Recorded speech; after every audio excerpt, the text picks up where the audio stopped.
சேலம் மாவட்டம் ஏத்தாப்பூர் வசிஷ்ட நதிக்கரையோரம் உள்ளது சாம்பமூர்த்தீஸ்வரர் ஆலயம்.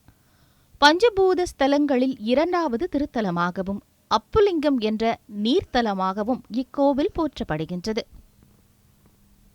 கருவறையில் மூலவரான சாம்பமூர்த்தீஸ்வரர் கிழக்கு நோக்கி சுயம்பலிங்கமாக வீற்றிருக்கின்றார்.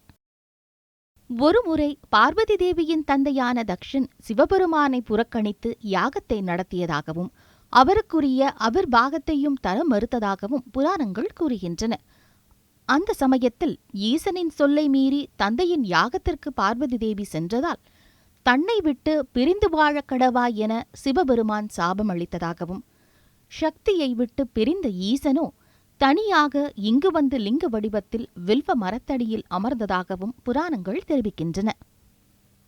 இறைவனை பிரிந்த பார்வதி தேவி எங்கு தேடியும் இறைவனை காணாது துயரத்தில் ஆழ்ந்த நேரத்தில் சிவபெருமானோ அசீரியராக தோன்றி பூலோகத்தில் வில்வ விருட்சத்தின் அடியில் சிவலிங்க திருமேனியாக இருப்பதாகவும், சூரியன் போன்று நீயும் வந்து எம்மை வழிபடு என்று கூறியதாகவும் ஸ்தல வரலாறு கூறுகின்றது. அதன்படியே பார்வதி தேவியும் தமது தமையன் பெருமாளுடன் இறைவனை வழிபட்டதாகவும், இறைவனும் அருள்பாலித்து சக்திக்கு தன்னுடலில் சரிபாதி தந்து ஏற்றுக்கொண்டதாகவும் கூறப்படுகின்றது. கிபி 8ஆம் நூற்றாண்டுக்கு முன்பு வரை வில்வ மரத்தின் அடியில் லிங்க திருமேனியாக காட்சியளித்த இறைவனாருக்கு மைசூர் மகாராஜாவின் அமைச்சர்களில் ஒருவரான சேஷையர் மூலம் கோவில் எழுப்பப்பட்டதாக கூறப்படுகின்றது.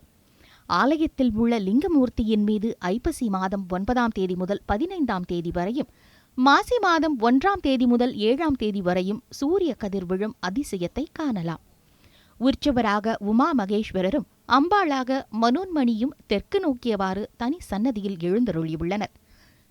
ஸ்தல விருட்சமாக வில்வமரம் காணப்படுகின்றது. கோவில் பிரகாரத்தில் உள்ள வில்வமரத்தை பிரிந்த தம்பதியர் வலம் வந்து வழிபாடு செய்தால் பிரிந்தவர்கள் ஒன்று சேர்வதுடன் சகல செல்வங்களுடனும் வாழ்வார்கள் என பக்தர்கள் நம்புகின்றனர். கருவறை சுற்று பிரகாரத்தில் அதிசய சண்முகர் சிலை உள்ளது. முன்புறம் 3 முகம், பின்புறம் 3 முகங்களுடன் இந்த சண்முகர் காட்சி தருகின்றார்.